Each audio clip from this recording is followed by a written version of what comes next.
อันนี้เสามันก่อด้วยบล็อกได้พี่น้องเนาะขัดอยู่แล้วล่ะเนาะก็งามไปคนละแบบมันก่อด้วยบล็อกเสาตัวนี้ตูคงวัดบ้านน้อยเพิ่นย้ายมาเฮ็ดอยู่วันนี้เนาะตูคงเพิ่นประเฮ็ดอยู่ปากทางทั้งบนเลย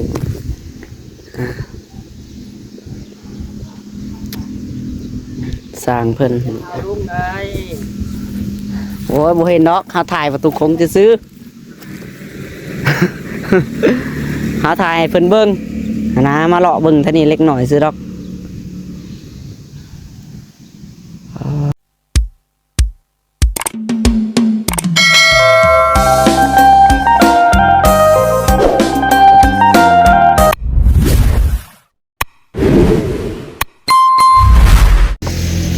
บอกดาวชื่อน้ำยาเขาเอาไปเลยพี่น้องไงเนาะทักทายสบายดีไปแม่ซีเบิดสู่ขู่สู่คนพี่น้องเลยพบพ่อกับทางน้องหลาอีกคือเก่าเนาะมาพบมาพ่อกันในมื้อนี้พี่น้องเลยเปลี่ยนบอนเหตุงานอะไรเราพี่น้องเนาะก็คือในวัดกับเบิดงบแล้วพี่น้องเลยเนาะบริเหตุต่อบริษัทต่อว่าสั่นรำเมื่ออาชีพเนี่ยบริษัทต่อแล้วในวัดก็ได้ยุติก่อนพี่น้องเลยบ่มีอันมุ่งว่าสั่นเนาะรำเมื่ออาชีพแล้วว่าหาทายถามว่าให้ไปพลังงอดเลยคือบ่มีอันมุ่งเลยพี่น้องเลยเนาะสิแพ็คเบิดว่าสั่นเพราะว่าเบิดตัวสีอันสีแดงนะพี่น้องไอ้เพิ่นท่านได้ซื้อสีมาทาเติมเนาะมื้อนี้เลยย้ายมาเฮ็ดงานอยู่ในอันห้องการบ้านพี่น้องมาขึ้นห้องการก่อนมื้อนี้ มาอันเฮ็ดหลังคาให้เพิ่นเนาะบ่ได้พ้อกับน้องหลาหลายมื้อบ่โคตรอยู่พี่น้องเอ้ยต้องขอโทษขออภัยหลายๆเนาะเพราะว่าทางน้องหลานี่บ่สบายพี่น้องเอ้ยหากระดูกจักไข่เนาะหากระดูกจักไข่มื้อนี้แหละพี่น้องเอ้ยบ่ได้พ้อกับน้องหลามื้อ2มื้อเนาะขอโทษขออภัยหลายพี่น้องเอ้ยก็คือว่าอะไรพี่น้องเนาะช่วงนี้ก็ได้บ่เป็นตาปวดจักดิทางน้องหลายเองก็ได้เนาะเรื่องถ่ายคลิปก็ได้ขอคลิปก็ได้พี่น้องเอ้ยจักว่าสิลมจมลำจักน้องหลานเนาะเบิ่งนี่ก็สิแม่นลมจมเลยล่ะพี่น้องเอ้ยเนาะบ่มี FC เบิ่งให้เลยพี่น้องเอ้ยก็คือเนาะยอดวิวก็บ่ฮอดพันพี่น้องเอ้ยพันคนยังบ่ฮอดซ้ำเนาะน้องลาล่ะคิดท่อแล้วพี่น้องเอ้ยคลิปไปกันเนาะบ่มีคนเบิ่งเลยมีเบิ่งก็เล็กหน่อยพี่น้องเอ้ยเนาะ500 600บ่เธอบ่ฮอดซ้ำพี่น้องเอ้ยเนาะ100 200คนน้องลาก็จนสิท่อแล้วล่ะพี่น้องเอ้ยเรื่องการคิดเฮ็ดหยังนี่ก็ได้เนาะจากว่าสิมาหันนั้นลุยงานแบบนี้เลยพี่น้องเนาะให้เรียนก่อสร้างนั่นแหละเบิ่ง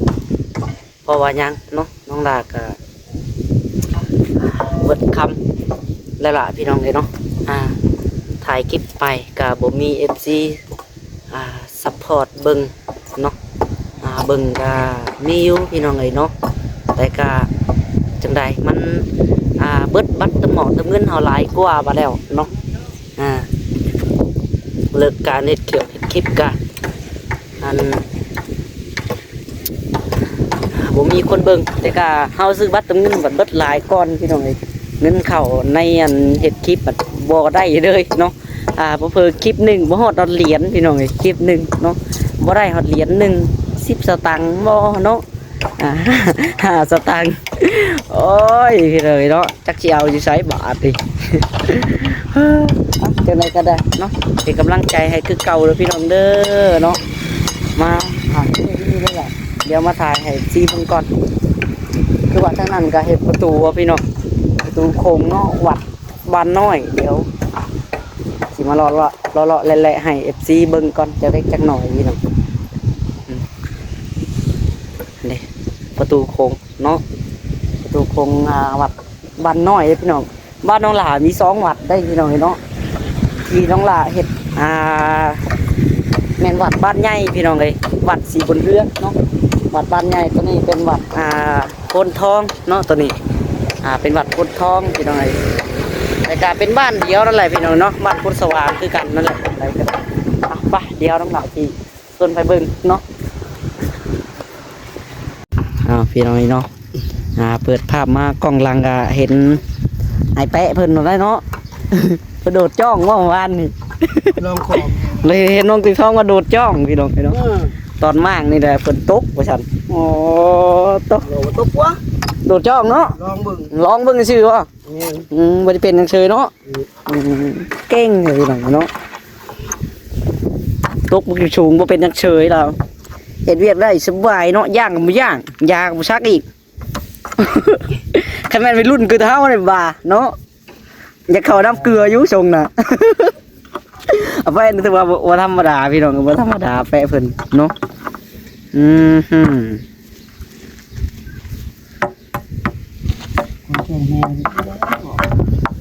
ของเกาะของการก็ต้องขอโทษขออภัยหลายๆเด้อพี่น้องเนาะผู้ทำการบุญ มันเดินก็ ไม่เอา งัวหลายพี่น้องมีแต่ขี้งัวเนาะนี่ก็มีหน้าที่มาเฮ็ดเลยมาเฮ็ด เอามาเลยมาอยู่ เดินบ่สะอาดก็ต้องขอโทษขออภัยแม่ๆ FC เบิดสุขสู่คนเนาะ เอาดอกโจผมเด้อดอกโจไม่ขึ้นอยู่กลางเดือนน่ะ มาเตรียมมุ้งพี่น้องเลยขึ้นหลังคามุ้งเอามาเก็บไม้เก็บต่อขึ้นเนาะหลังนั่นที่ต้องลาเห็ดมื้อนั้นเนาะในมือก่อนนะหันไปพี่น้องนี่แล้วเรียบร้อยทั้งนะ อาชีพที่สร้างแบดบ่พอ เลยมาเห็ดทางนี้มื้อนี้ไปแค่ถ้วยสวรรค์ไปสู่มือพี่น้องเลยเห็ดเวียกเห็ดงานก็ได้เนาะค่อยๆรถลงที่ท้องก็เริ่มโชมแล้วเนาะ เขาห้านตลอดรถเพิ่นพี่น้องเลยก็สิว่าโชมนะ ลูกประเทศแม่วันไหนเอามาแล้วเตะ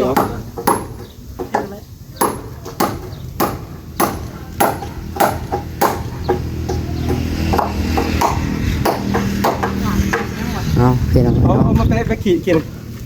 แล้วลงมาแล้ว ทางตะรองทางนั้นก็ได้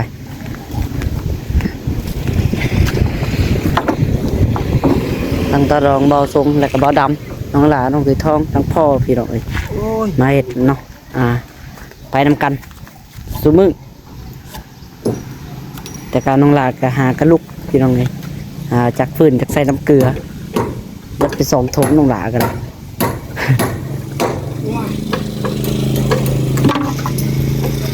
เคยจะเป็นตัวนั้นเลยพี่น้องเนาะประตูโขงเพิ่นประตูโขงวัดบ้านน้อยนี่เด้ภายในวัดก็ได้เนาะแต่ก็มาเห็ดกลางๆวัดนี่แหละพี่น้องเลยทีมงานน้องหล่าห้องการเพิ่นเนาะห้องการบ้าน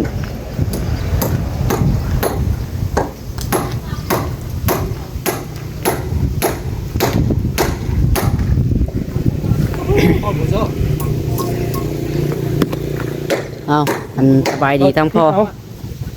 สบายดี แต่ยังได้อัน เอาก็ได้นะพริกอยู่อยู่ว่า บอกกันเนาะทั้งวัดบ้านใหญ่เนี่ยพอเห็ดจังไดเบิดจะบอกเบิดงบเลยบ่ มันจะมันยังคือพวกกันอยู่ อ๋อ มุมนี่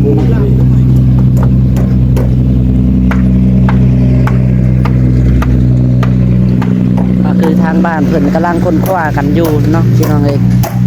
ยันว่า FC เพิ่นคล้องว่าซั่นบ่ได้เฮ็ดเนาะ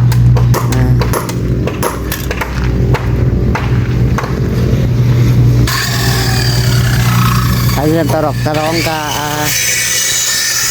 บ่ได้เฮ็ดอะไรละพี่น้องเนาะว่าเบิดการเฮ็ดแล้วทางตะร้องก็ได้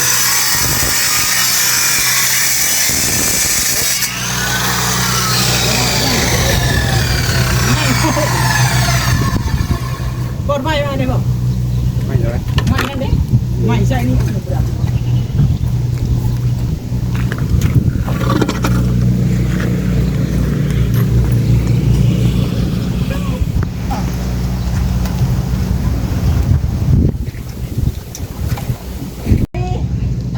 ใครไม่นี่ได้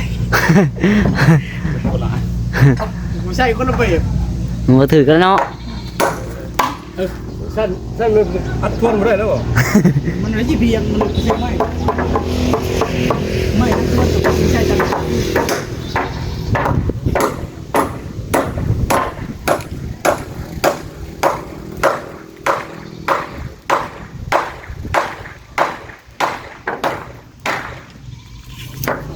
เครื่องประตูโค้งเพิ่นก็ได้พี่น้องเนาะตัวโค้งวัดบ้านน้อยตอนนี้เพิ่นเที่ยวอยู่ทางนั้นพี่น้องเอ้ยเพิ่นย้ายมาพี่เนาะย้ายมาพี่จักเพิ่นเทศหมดทรงบันไดพี่น้องเอ้ยว่าก็ได้เดี๋ยวจังโซนซีเพิ่นเบิ่งทรงกรุ๊ปบ่หรือว่าทรงหยังเนาะแต่ก็บ่อยากให้ยาวซับบ้านใหญ่ดอกพี่น้องเอ้ยเนาะเดี๋ยวน้องหลายจะชวนไปเบิ่งก่อนอันนี้เสาคนก่อด้วยบล็อกได้พี่น้องเนาะขัดอยู่แล้วล่ะเนาะก็งามไปคนละแบบคนก่อด้วยบล็อกเสาตอนนี้ถูกคงวัดบ้านน้อยเพิ่นย้ายมาเฮ็ดอยู่วันนี้เนาะถูกคงเพิ่นประเฮ็ดอยู่ปากทางทางบุญเลย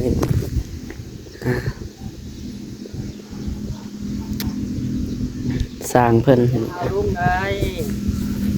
โอ้ยบ่เห็นเนาะหาถ่ายประตูคงจะซื้อ หาถ่ายเพิ่นเบิ่ง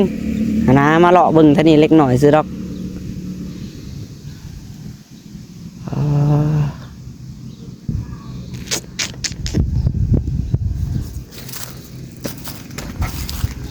ครับพี่น้องเลยเนาะ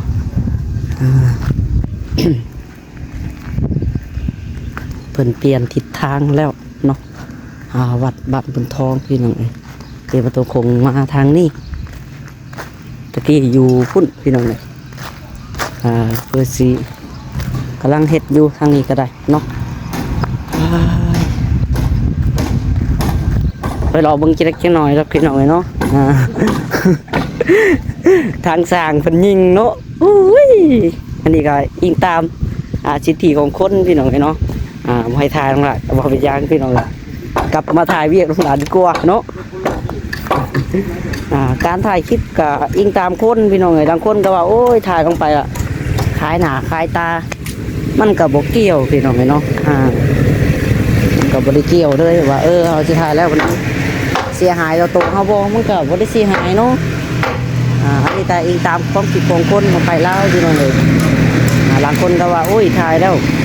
หายขายหน้าขายตาอุ้ยแต่สำหรับเขาแล้วก็มันบ่แม่นแน่นอนเลยพี่น้องเนาะถ่ายไปมันก็บ่ได้เป็นอย่างไรพี่น้องเนาะปกติเอาเห็ดทำตัวปกติเอาเนาะถ่ายไปซื่อๆเนาะ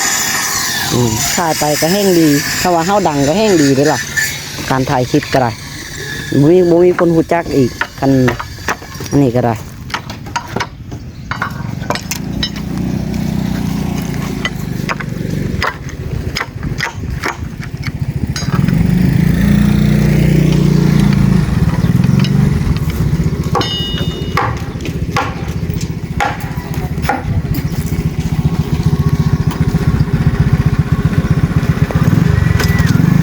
ได้ต้องถูกน่ะสเต็ปดับรถเพิ่นเนาะเป็นดับรถเพิ่นปิดกระแจยังบ่อยากดับอยู่ปิดกระแจแล้วไม่ได้ดับดับไฟบูระบบปิดไม่ได้แต่ดับ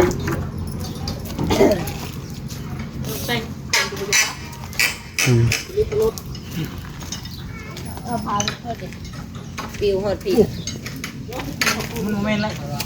มันปิวแล้วปิวมาได้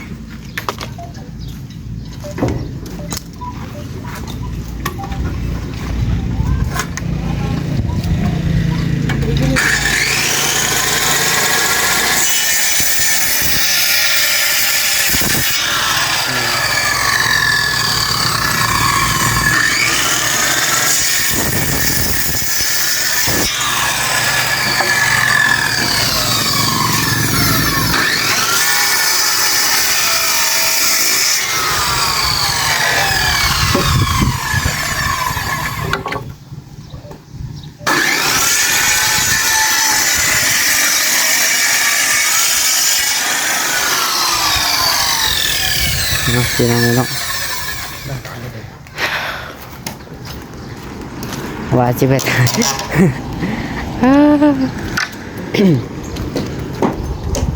ว่าจะไปถ่ายวัดนั่นกะประตูกงก็เพิ่นบ่อนุญาตให้ถ่ายก็บ่ถ่าย คำว่าถ่ายก็บางเทื่อมีคนซอยก็ดีได้พี่น้องเนาะอันนี้เพิ่นบ่อนุญาตก็บ่ถ่ายนั่นล่ะก็ได้น้องไป ย่างไปถ่ายแล้วเพิ่นบ่ให้ถ่าย